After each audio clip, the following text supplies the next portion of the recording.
So our church, Pathway Church in Johnston, Iowa, a suburb of Des Moines, we take a team of people to Zimbabwe every summer and do a mission trip there. It's a 2-week-long trip. We get a ton of stuff done. People hear the reports of what we do, and they're always asking me questions about how do we do it, how do you organize such a thing? And so I've answered, of course, I've had many conversations about it, but then I thought, you know what, I'm going to put this short little video series together, which may answer some questions. And here's the thing, I don't know if there's a right way to do it. There's probably many right ways to do it. I'm sure there's also some wrong ways to do it. So what I'm going to do is just share some ways, after several years of doing this, that we kind of what we've evolved into. Again, I don't want to say it's the right way, but it works for us. It works really well for us. So first, this first video, I'll do I don't know, a handful of videos and see where this goes. First, I just want to answer some questions that are often asked to me, like how did we get started? How in the world did we start going to Zimbabwe? I'll be honest. I did not ever plan to go to Africa. I figured God has really gifted me toward the local American located ministry, and I've not been a super big fan of short-term mission trips because it becomes kind of a bucket list thing for American Christians to say, hey, I've been here and there and there and there, and they get little badges and it seems more about us than them. So I've not been a huge fan, and I thought, but if it's done right, it could be really cool. So here's the deal. I found out about a scholarship from Hippo Valley Christian Mission that is the ministry that we're working through in Zimbabwe, where they would, for $100 a month, I could pay for the room and board and the tuition of a college student, of someone going to Bible college to become a preacher there. And I heard about that and I thought, man, that's fantastic. I don't have to go to Africa because, that's not my thing. And I can help someone who knows the language, who knows the culture, who has the connections, he's already networked, and I can help change the culture of Africa and evangelize Africa simply with $100 a month. It's a good chunk of change, but it's not enough to alter my lifestyle, really. I can just change a few things and slide $100 that way, and I would feel like I'm doing kingdom work, valuable work, and so I jumped right on it. I did it for a few months, and one day I am at the International Conference on Missions, ICOM, and I thought I'm going to stop by this booth and see these guys and the Hippo Valley Christian Mission, see what they're all about. And I go over there and I'm talking to a guy named Al Searhall, and having a good conversation. He said, well, why don't you just go to Africa? I'm like, no. That's why I'm sending $100 to a college student there, so I don't have to, because they already are there. Why don't I let them be more effective? So I just go. And anyway, he talks me into it. So we got a team going in 6 months. Jump on that team. You can see how it's done, and then maybe your own church can take a team there sometime. So my college-age daughter was with me. We kind of looked at each other and said, let's do it. So we went to the mission field in Zimbabwe 6 months later in July, and absolutely 100% fell in love with the culture, with the land, with the people. We made actual, legitimate relationships with people there. Many of them because of social media. One of the positive things of social media is we were able to connect with them throughout the year. And so we decided we'd go, and we went, and like I said, it was fantastic. And then afterward, we got together and started taking notes, like, okay, if we're going to do this, and we're going to lead a team, we've gone once, how can we improve?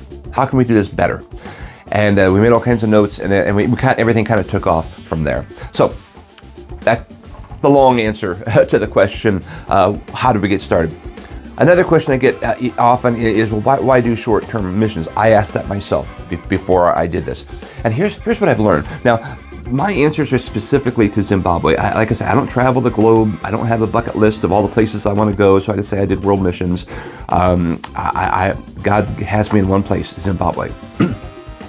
And I've discovered that it's extremely valuable to the churches there, to the mission. Hippo Valley Christian Mission, they have, I think 27 schools there, multiple churches that are there connected with the schools and in the communities, clinics, medical clinics, or an orphanage. They have a pretty big umbrella there, and we can show up and really be a shot in an arm for them. A huge encouragement.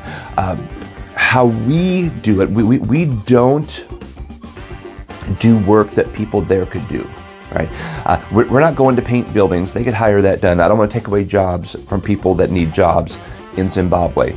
We're not there to do manual labor that someone else could do. We're there to teach and preach. Now, they could do that too, but there's something about someone coming in, just like your church, you hire a speaker to come in, everybody says, oh, I gotta hear the speaker. There's the same thing there. There's actually great value when the Americans come in. It is a kind of a rallying point. The local people want to know what in the world's going on. We go into some remote areas where we're told that it's a good chance, especially the younger people had never even seen white people before, and so they are curious. They'll often kind of feel our skin, like, do we feel different? We look different. They'll feel our hair, like, oh, we look so goofy, like, what's wrong with us? It's so cute to see the kids try to process what in the world, what that does is that brings people in. We'll open up a vacation Bible school, and 1,000 kids will show up because the word starts spreading. Hey, the Americans are there, and we'll give out a T-shirt or something, and teaching and fun and crafts and the whole thing, and it just brings them in. At the same time, we'll have revivals going on. Usually, I'm speaking. Often, I'll bring someone else on the team who will speak as well, and it is incredible the decisions that have been made. Excuse me. We just wrapped up one of our trips here a couple weeks ago. We had 30 people give their lives to Christ, and at the end we had a series of revivals. At the end, an older woman stood up and said, you know what, 30 years ago she was at one of these revivals where an American had come, and she was curious, and she came and she made a commitment to Christ on that day at that revival 30 years ago. She goes, and I'm still here. It's stuck. She said it's so incredibly valuable for these guys to come, and it was a compliment to us and a compliment to the church for allowing us to be there, and it just confirmed with me that this is a big deal. This really is important. So that's why we do it. We're not doing it to get a trip. We're not doing it to have some experience on our end. We're not doing it